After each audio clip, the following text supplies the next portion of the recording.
So, hi guys! Manggagaya ulit tayo ngayon for today's mini cake. So, ito po yung sample photo ni ma'am na galing ng Black. So, ito na nga po, mag-uumpisa na tayo syempre sa paggaganache ng ating cake.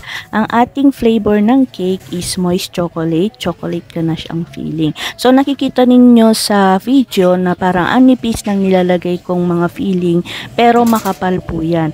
Bali, ang size ng cake is 6 by 5. Yung sinabi ko kay ma'am, pero dinagdagan ko siya.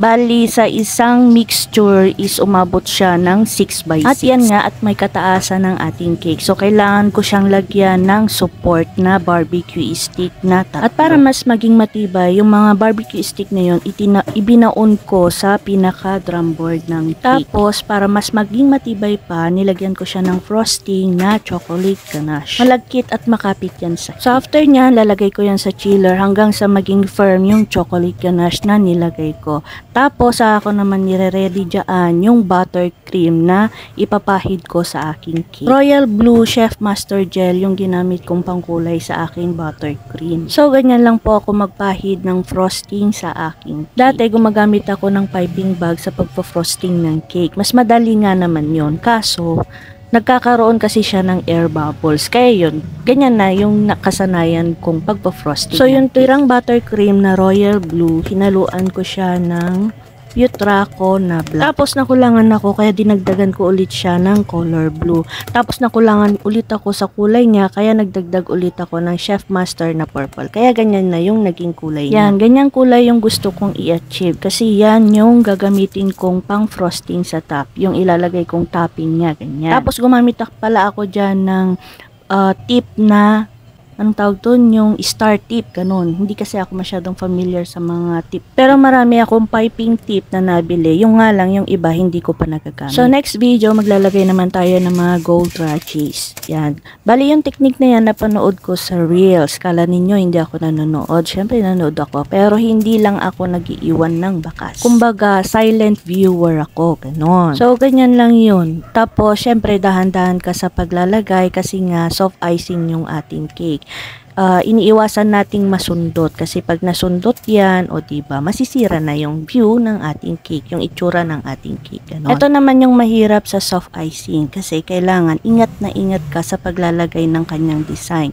Kasi kailangan touch move yan. Kapag nailagay mo, kailangan ituloy mo ng ilagay. Tapos pag tatanggalin mo, kailangan meron siyang kapalit na pantapal mo doon sa tinanggal mong design. So after kong lagyan ng mga gold design na yan, nilalagay ko ulit sa chiller. Binabalik ko sa chiller. Saka ko ulit siya ilalabas at ilalagay naman itong mga ganitong design. Yan. Bali, yung mga design na yan, pina-customize ko. O diba? Kay gaganda nila.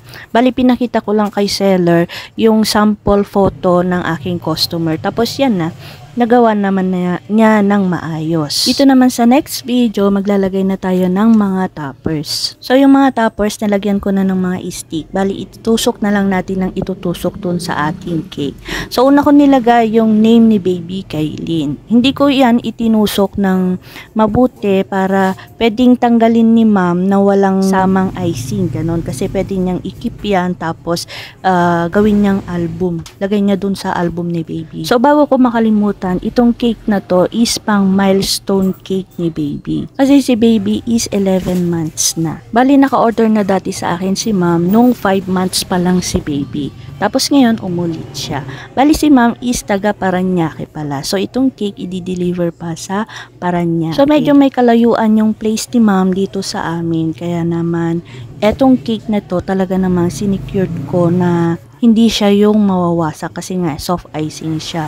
Kaya nilagyan ko siya ng support dowel na barbecue stick na tatlo na itinagos ko hanggang sa pinaka drum board. So ito na po yung ating finished product. O diba, ang cute ng cake. Happy 11 months kay Baby Kailin at thank you so much kay ma'am sa pag-ulit na pag-order na kahit nasa medyo malayo tong aming place, kami pa rin yung pinili niyang pag-order. At ito na nga po at nailagay ko na rin sa aking transparent box. O diba, ang ganda niyang tingnan. So yun lang, thank you for watching.